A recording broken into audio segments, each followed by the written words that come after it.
Bueno, saludo a todos los usuarios y usuarias de ANTV y de su programa Así lo vemos, con Fernando Rivero y su servidor Gilberto Jiménez. Antes de arrancar, muy importante, los invitamos a que nos sigan en nuestras redes sociales, Instagram, Thread, YouTube, @ANTV Piso Venezuela. Vamos a tocar un tema de actualidad, un tema bien cercano de los pueblos latinoamericanos y caribeños. Elecciones en América Latina. Fernando, en estos días estuvimos conversando sobre el tablero de la geopolítica universal, cómo los países son piezas, cómo algunos personajes son piezas, todo ese juego, todo ese entramado de intereses económicos, de orden militar. Y por ahí comenzamos nosotros a delinear la realidad que estamos viviendo, que estamos padeciendo en este mundo que nos ha tocado vivir, en donde siempre juega la injerencia y ese afán que tienen unos países por dominar a otros. Y yo creo que es importante que podamos seguir conversando con quienes nos miran, cómo se siguen reconfigurando la fuerza, cómo siguen los choques que se manifiestan en conflictos armados, un genocidio en pleno desarrollo, y además que el mundo lo ve a través de las cámaras de televisión y a través de los celulares, ¿no? Estamos siendo testigos silentes de un genocidio, yo creo que sin parangón. Estamos hablando de más de 30.000 muertos, donde la gran mayoría son hombres, mujeres y niños. Algo de realmente doloroso, ¿no? Y comenzamos a ver cómo se comienza a calentar el Medio Oriente. Es decir, acciones en pleno desarrollo que están definiendo ya el futuro inmediato, que el futuro es el presente, pues ya, en este mundo que nos está tocando vivir. Sí, bueno, Gilberto, en principio es necesario decir, América Latina enfrenta unas elecciones que van a ser clave para el futuro de esta parte del mundo y, por supuesto, esto traerá consecuencias geopolíticas. La alineación de conformidad con los resultados que tendrán cada uno de los países va a marcar las alianzas, las relaciones, tanto con las potencias emergentes como con las potencias tradicionales. En otras palabras, hoy nos toca hablar elecciones en América Latina y el Caribe. Y eso implica decir que estas elecciones donde los pueblos de nuestra región deciden, se van a dar en el contexto de una crisis global del capitalismo, una crisis multidimensional. Hay una crisis alimentaria, hay una crisis energética, hay una crisis también, por supuesto, económica, climática. Hay una crisis ambiental, claro. Y todo ello es parte de una crisis, de un modelo que en este momento, digamos, enfrenta o coloca a la humanidad en la penosa situación de enfrentar una dura realidad que se traduce en hambre, miseria, desigualdades. En tal sentido, es clave decir que los conflictos que hoy están en diferentes partes del mundo marcan estos procesos electorales y marcan la realidad política, económica y en general la realidad de nuestros pueblos. Pero bueno, Gilberto, viene en definitiva nuevos compromisos electorales en 9 países, en 3 de ellos municipales y en 6 presidenciales. Y además, bueno, en el escenario del globo terráqueo, porque es ahí donde estamos insertos, cualquier cosa que ocurre en el mundo tiene impacto en todos los países del mundo. Estamos hablando de casi 100 procesos electorales en todo el mundo, algo que tenía mucho tiempo sin ocurrir y ocurre justamente en esta coyuntura que tú estás mencionando. Tú hablaste de crisis de modelo y las cosas hay que llamarlas por su apellido. Es la crisis del modelo capitalista al cual tú hiciste mención hace unos segundos. Y lo más triste es que con la gran mediática, con las pantallas, a través de las cuales ustedes nos están viendo y bueno, gran parte de la información se comparte en el mundo, pues pretenden vender que la crisis es justamente de los modelos emergentes, de la construcción de los modelos socialistas, aquellos modelos que de alguna forma toman como centro al hombre y a la mujer, al ser humano. Y es parte de la gran propaganda que aquellos hegemones pretenden implantar para sacar siempre beneficios desde el punto de vista económico, del punto de vista político, etcétera, etcétera. Así que en este escenario que tú mencionas, 9 procesos electorales se siguen moviendo las piezas en este tablero de la geopolítica. Sí, Gilberto, estaba viendo acá la chuleta, que la tengo acá en la agenda, y fíjate, ¿ve? Tenemos acá las elecciones de Costa Rica que recién se realizaron, tenemos las elecciones de El Salvador, donde Bukele acaba de obtener un triunfo, que es uno de los prohombres de la derecha, y creo que es importante analizar cómo más o menos se configura la derecha en el continente, pero luego viene Perú, que son elecciones municipales, de acuerdo a lo que tenemos acá, 26 de mayo. Luego viene también Panamá, el 5 de mayo, viene República Dominicana, elecciones presidenciales, al igual que en El Salvador y Panamá. Tenemos la de Uruguay el 27 de mayo, tenemos México y por supuesto Venezuela. Allí chocan las izquierdas en plural y las derechas. Ahora, te diría yo a ti que es importante que abordemos cómo, si hay una sola derecha, ¿cómo lo ves tú? Porque yo tengo un criterio sobre eso que me gustaría compartirlo, pero por supuesto, después de tu apreciación, yo creo que hay varias derechas y hay varias izquierdas acá en América Latina y el Caribe. Bueno, fíjate, acabas de mencionar de la victoria de Bukele, y es importante siempre hacer comentarios que nos conecten con nuestro pasado reciente, porque a veces los pueblos sufren de corta memoria, y cuando tenemos corta memoria, eso ayuda en ese tablero de la geopolítica a justamente las personas que pretenden imponer modelos. Fíjate, Bukele, el fenómeno Bukele, un gran producto del marketing político, un hombre que desde mi humilde visión es muy peligroso, pero fíjate, yo quiero recordar en concreto que al comandante Chávez en su momento fue criticado a través de la gran media internacional, pues, se trató yo creo que lo lograron, pues, de posicionar en el subconsciente del pueblo y del mundo, de la gran media también, que bueno, que era un gran dictador porque estaba trabajando en función de la reelección indefinida, ¿te acuerdas? ¿No? De que tuviéramos la posibilidad, aquella tesis del buen gobierno. Si tú haces un buen gobierno, es el pueblo quien decide si te reelige o no.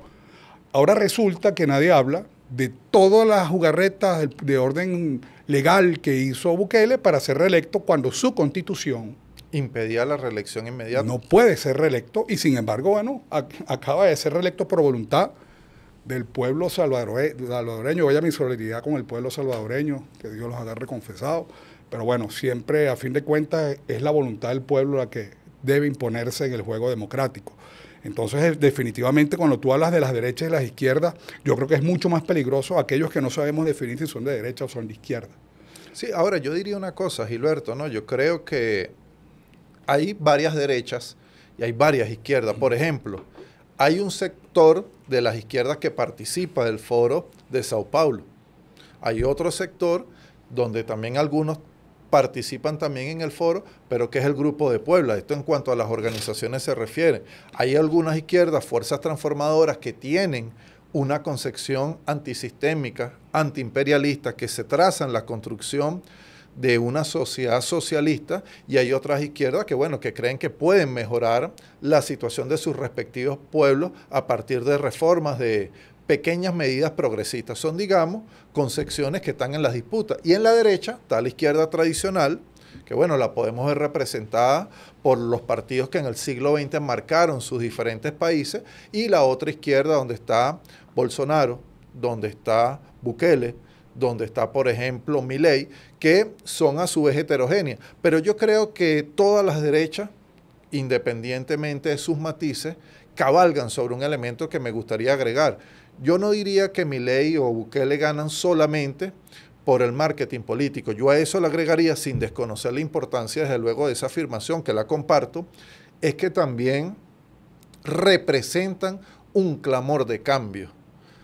Las demandas insatisfechas, la inconformidad, el cable a tierra, diríamos acá en Venezuela en lenguaje coloquial, que le hace falta a quienes hacen política, algunos gobiernos, para colocarse en sintonía con el clamor que está en la calle. Estamos hablando de una región donde hay grandes desigualdades, donde la CEPAL habla de más de 84 millones de personas que padecen pobreza extrema. Estamos hablando de una de las regiones más desiguales del mundo. Entonces creo que allí es importante, lo digo, para el debate desde la izquierda, desde los sectores que creemos en un mundo diferente, cómo nos recomponemos, cómo nos colocamos a tono, en otras palabras, con los anhelos, con la esperanza de los pueblos del continente. Creo que eso está allí, me parece un aspecto para que lo trabajemos. Fíjate, yo coincido contigo en el tema que acabas de plantear, no tanto desde mi humilde visión, yo creo que el tema de que hay muchas izquierdas y muchas derechas, uno tiene que buscar el trasfondo, ¿no? Independientemente del matiz que puedas tener tú como actor de derecha o de izquierda, hay que ver el resultado final, para quién trabaja. Y yo creo que aquí generalmente las derechas trabajan para el mismo jefe, ¿no? Que está un poquito más arriba de Venezuela, atravesando el Mar Caribe, llegas hasta Washington, ahí está la Casita Blanca, ahí está el Departamento de Estado, ahí están los grandes jefes que están moviendo, digamos, los hilos para reposicionarse en el continente latinoamericano. Y también la Unión Europea, que está de la mano con los intereses de las élites estadounidenses. Claro, pero se ha demostrado, Fernando, que la Unión Europea tiene una posición como de servilismo. Sí, y a la voz de ellos ya perdieron la fuerza que pudieron haber tenido después de la Segunda Guerra Mundial, y ahorita el gran hegemón, sin duda alguna, es los Estados Unidos, que sigue moviendo los hilos, ¿no? Y el tema del conflicto de la Federación de Rusia con la OTAN, con el mundo occidental, para poner, digamos, los puntos sobre las IES, porque Ucrania es simplemente un nombre que ponemos allí, quedó en evidencia, pues dejó en evidencia cómo los Estados Unidos mueve los hilos y cómo genera sus presiones. Pero definitivamente este tema que estamos hablando con las elecciones en América Latina y el Caribe es una oportunidad de oro que tiene el hegemón, el jefe, allá arriba, en la Casa Blanca, para ir ganando espacios en lo que ellos, en territorios que ellos históricamente consideran su patio trasero, como su área de influencia normal, ¿no? Porque dentro de la concepción hegemonista de los Estados Unidos, y que ellos olvidaron. Yo quiero que hagamos el ejercicio de memoria cuando en tiempos recientes, pues los gobiernos progresistas estaban posicionados a lo largo de nuestro continente latinoamericano. Recordemos tiempos de Lula, de Correa, del comandante Chávez, de Néstor Kirchner, por solamente mencionar algunos, que además le propinaron una de las derrotas más dolorosas que tiene el imperio de los Estados Unidos de Norteamérica, y lo tienen como una espina clavada en la garganta. Y de alguna forma, ellos, ante esa derrota, cuando hablo de la derrota me refiero a ese proyecto de dominio que era el ALCA, que fue derrotado por esta unión y esta visión libertaria de estos gobiernos, y que ahora ellos vienen a ganar los espacios a sangre y fuego, y definitivamente los procesos electorales son el escenario perfecto para que los Estados Unidos sigan moviendo los hilos para ir ganando espacios y colocar en la presidencia de los países a presidentes que son serviles y que son, bueno, genuflexos a los intereses de los Estados Unidos. Yo diría, Gilberto, que en mi opinión, ¿no?, lo lanzó también para la discusión, estamos enfrentando ya una ofensiva. En este momento la estrategia de seguridad nacional, la estrategia de defensa nacional de los Estados Unidos, que fue aprobada, ambos documentos en 2022, son documentos oficiales de la doctrina de política exterior y de la doctrina militar de los Estados Unidos, se trazan a la América Latina y al Caribe o lo ubican como un territorio de fundamental importancia para sus planes. Borrell, el encargado de la diplomacia de la Unión Europea y también del tema de la seguridad y defensa, ha dicho que este año que acaba de culminar es un año para reposicionar los intereses de la Unión Europea en la región de América Latina y el Caribe. De forma que yo creo que esto del golpe de Estado que hubo en Perú, que ya tiene algunos meses, lo que acabamos de ver allí en Argentina, lo que acabamos de observar en El Salvador, son parte de un gran esfuerzo que se va a aprovechar desde la Casa Blanca para recomponer su posicionamiento geopolítico acá en América Latina y el Caribe, y de allí la importancia que comprendamos, quienes creemos, repito, en la esperanza de un mundo mejor, que nosotros seamos capaces de entender, de descifrar los anhelos que están en cada uno de nuestros pueblos, porque pareciera que hay un hilo conductor en diferentes latitudes donde se aspira a grandes cambios. Me parece que en México, haciendo una proyección de acá, con mucha anticipación, todo indica que va a ganar la candidata de Morena, pero eso refleja el apoyo popular a las políticas de cambio que ha implementado López Obrador. En otras latitudes, el cambio también se presenta, y de hecho se presentó en Argentina, frente a una situación económico-social, digamos, que los argentinos consideran que se debe superar y que esperaban más del gobierno de Alberto Fernández. Entonces creo que todo esto nos da luces de lo que van a ser las próximas contiendas, porque además tenemos que estos procesos electorales están marcados por la injerencia. Detrás siempre la amenaza del Comando Sur, del Departamento de Estado y también, por supuesto, de potencias occidentales de Europa. Ay, cuando vemos a Pompeo paseándose por nuestro continente, ¿no?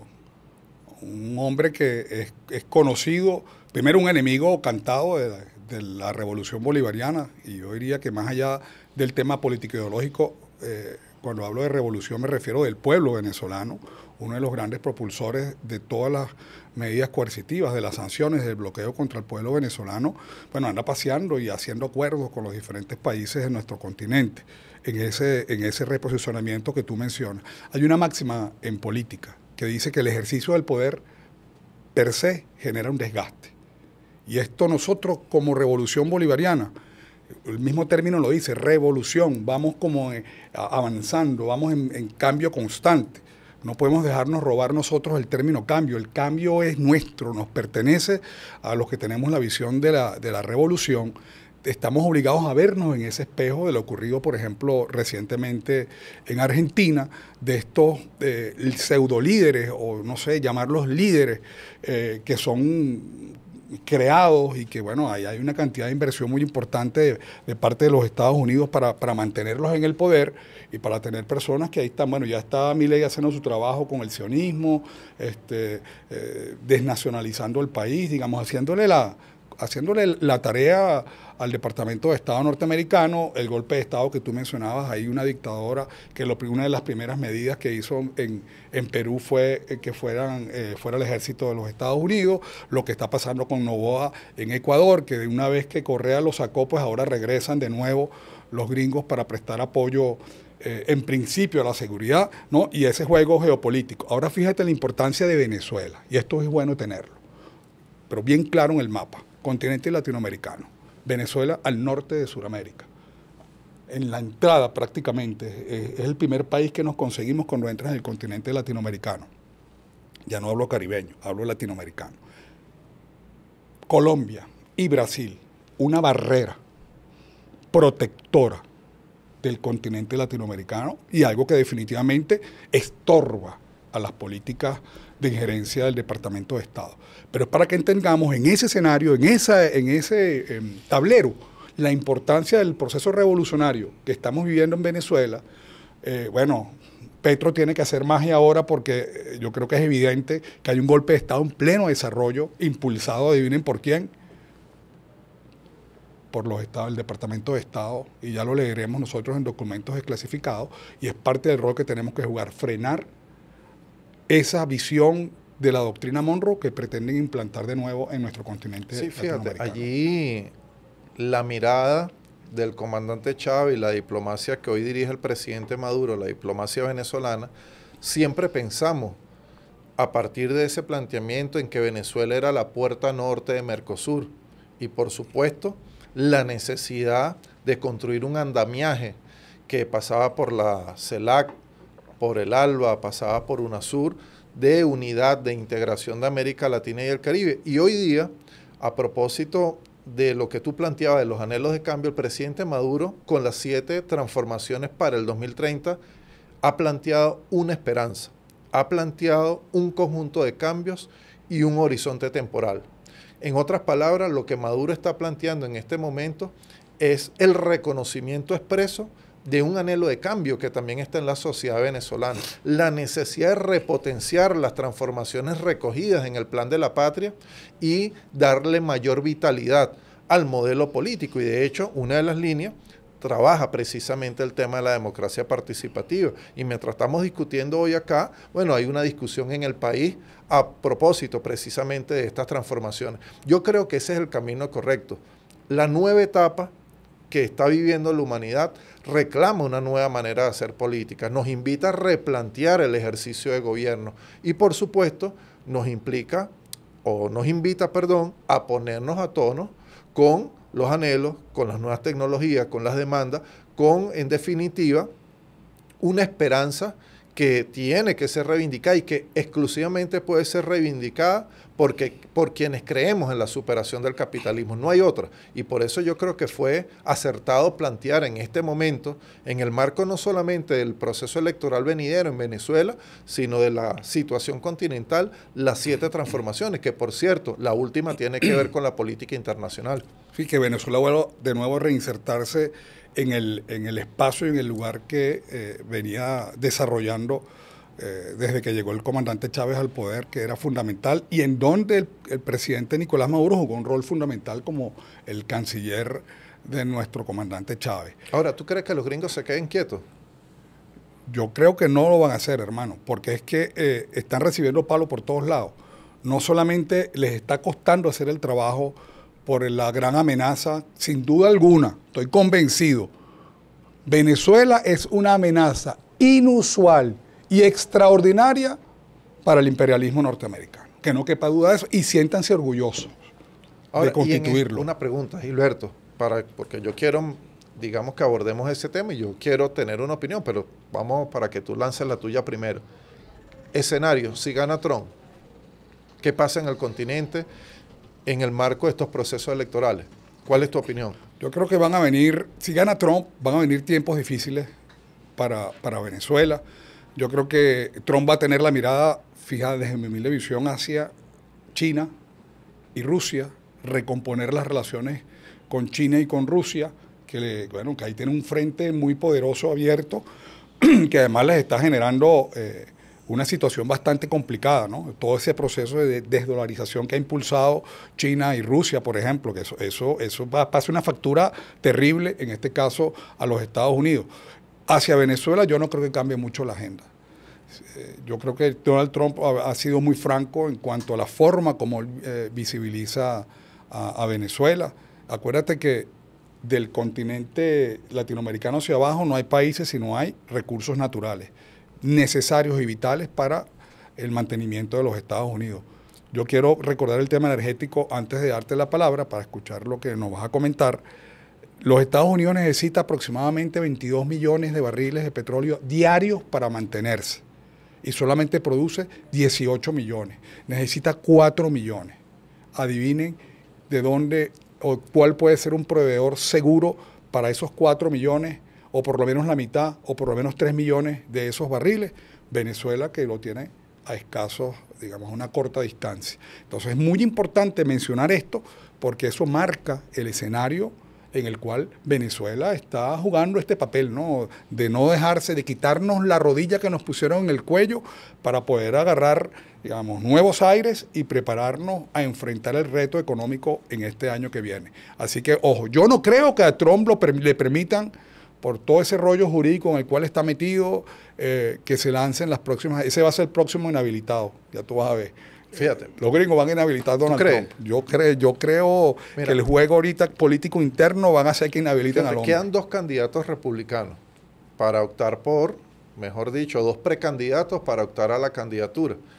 Yo creo que Trump se va a llevar, digamos, el triunfo en las internas. Ahora, si él lograra ganar, yo creo el escenario que yo vislumbro, obviamente puedo estar equivocado, pero lo propongo para el debate, es que recompongan con la Federación de Rusia, allí, digamos, cese la guerra que se está librando entre la OTAN y la Federación de Rusia en territorio de Ucrania, arremetan contra los chinos y traten de reposicionarse en América Latina y en el Caribe. Allí, en ese escenario, me parece que Bukele tendría, digamos, un fortalecimiento, porque él estuvo durante la administración Trump, actores como Bolsonaro, la derecha en Perú, por ejemplo. En Colombia esto reviviría al uribismo, que en este momento está golpeado, pero que obviamente vivo. Está vivo y tiene la fuerza del paramilitarismo, del Totalmente. narcotráfico, etcétera. Y creo también que volveríamos a la política en máxima presión contra Venezuela. Pero por eso creo que hay que ganar las elecciones en Venezuela con grandes digamos, fortalezas y prepararnos en todos los ámbitos para los escenarios por venir. Por eso la importancia de las grandes transformaciones en el ámbito económico-social para poder, digamos, acometer los retos, los desafíos. porque en definitiva lo que nuestro pueblo quiere es mejor calidad de vida y eso es precisamente la esperanza que encarna la Revolución Bolivariana. Fíjate una cosa importante, Fernando, para continuar la conversa en el tiempo que nos queda. Si agarro un poquito de tu agua, ¿te pones bravo? No vale, Okay. tranquilo, dale. Un momentito para poder... A mí se me acabó el agua, espérate aquí rapidito, hermano. Te pregunto por si acaso. Fíjate algo. Por lo que tú acabas de decir, hermano, yo no veo nada de optimismo en la visión, en el futuro próximo de ganar Donald Trump, tengo entendido, ¿no? Yo y creo que no la tiene, a pesar de que lo que conocen por ahí como los redneck, los cuellos rojos, que es un poco la clase trabajadora, como se caracteriza la clase trabajadora estadounidense, es, digamos, el nicho que ha logrado, que es justamente la supremacista, la que en su casa tiene... qué sé yo, 10 fusiles, 10 pistolas, que bueno, que ven en la visión de que ellos son los únicos y los jefes por ser blancos, protestantes y toda esta cosa, toda esta visión, ese es el nicho que, digamos, donde tiene fuerza de Donald Trump. Yo creo que hay otras fuerzas a lo interno de quienes realmente gobiernan en los Estados Unidos, que no son precisamente ni los colegios electorales, y no crean, hay eso que nos critican porque pretenden darnos clases a nosotros de democracia, que no la practican ahí no hay voluntad popular, nada. Ahí quien realmente mueve los hilos son las grandes transnacionales, los perros de la guerra. Yo creo que todo está, ahí hay como un interés de que Donald Trump no entre en el escenario. Yo quisiera ser un poco más optimista. Hay que ser optimista, hermano, ¿no? Vamos a mandarle un mensaje de optimismo a quienes nos ven, pero por eso es importante que usted en su casa y en los escenarios donde usted se encuentre, no hay que ser un experto aquí, ni Fernando ni yo somos expertos en la geopolítica, es hacer el ejercicio de mover las neuronas para que podamos entender el papel que está desempeñando la República Bolivariana de Venezuela en este momento tan complejo, ¿no? En todo este proceso de cambios que se están realizando, en algunos casos para bien, en otros casos yo creo que no, para mal. Y también aprovecho para, así como le mandé mi solidaridad al pueblo salvadoreño una vez que eligieron su nuevo presidente, lo mismo hago con el pueblo argentino. Eso fue lo que ellos decidieron y bueno, es la voluntad del pueblo. Pero va a ser voluntad del pueblo que este año, en el año 2024, llueve, truene o relampaguee y realicemos nuestro proceso electoral, como tú dices, sean de verdad unas elecciones donde haya una gran participación del pueblo venezolano y pensemos que esa acción de votar va mucho más allá de apretar un botón y agarrar un papelito y meterlo en una caja. La decisión que tomemos ahí como pueblo va definitivamente a influir en los próximos 15, 20, 30 años en Venezuela, en Latinoamérica y en el mundo. Sigamos haciendo que Venezuela siga siendo ese papel de barrera del monroísmo, de todo ese proceso de dominación que pretende imponer de nuevo los Estados Unidos en nuestro continente latinoamericano y caribeño. Sí, yo creo que no se trata de no ser optimistas, sino que hay una disputa por la estrategia que va a implementar los Estados Unidos en el mundo. Para los demócratas hay una alianza revitalizada con la Unión Europea, se ha fortalecido la OTAN, se ha trazado la Federación de Rusia como uno de los enemigos inmediatos y la estrategia que de alguna manera encarna Trump, pero que obviamente son los lobbies que están allí detrás de él, plantea otra cosa. Veremos qué ocurre, pero en todo caso lo más importante es que vamos a obtener victorias en varios países de América Latina y el Caribe. México, la doy por descontado, Venezuela, son dos países muy importantes por no solamente sus recursos naturales, sino en el caso de México una indudable referencia. Pero creo, Gilberto, que ya nos aproximamos al final, creo que ya desde la producción nos están haciendo señas. ¿Cuánto nos quedan? 2 minutos. 2 minutos nos quedan, bueno. 1 minuto para ti y 1 minuto para mí, pero dale tú tu minuto. Entonces, bueno, yo lo que creo, creo que en este momento, donde hay procesos electorales en diferentes países, lo más importante es comprender que toda propuesta de cambio, toda propuesta transformadora, tiene que colocarse en sintonía con las urgencias, con las demandas, con las prioridades de los pueblos.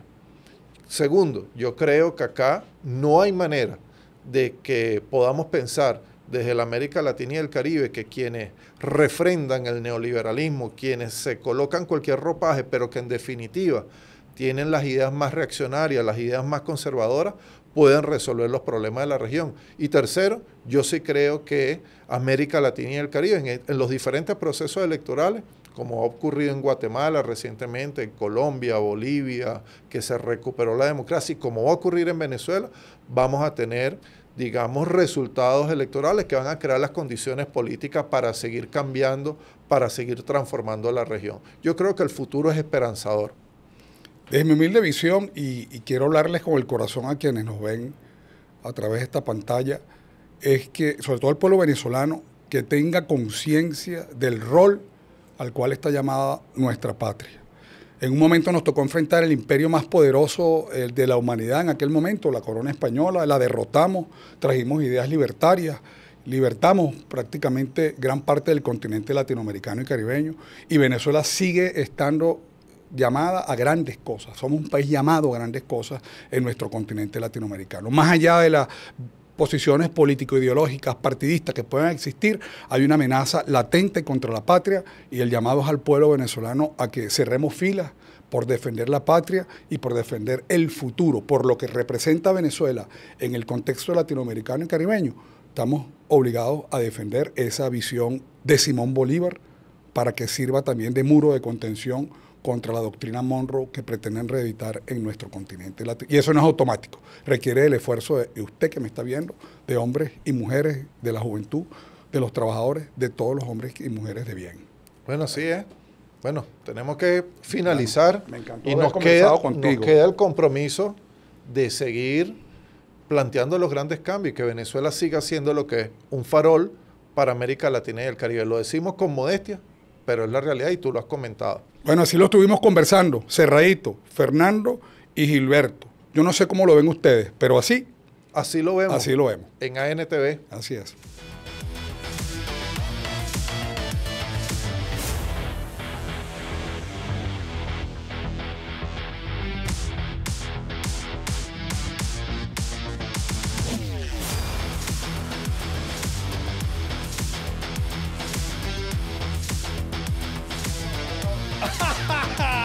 Muy bien, muy bien.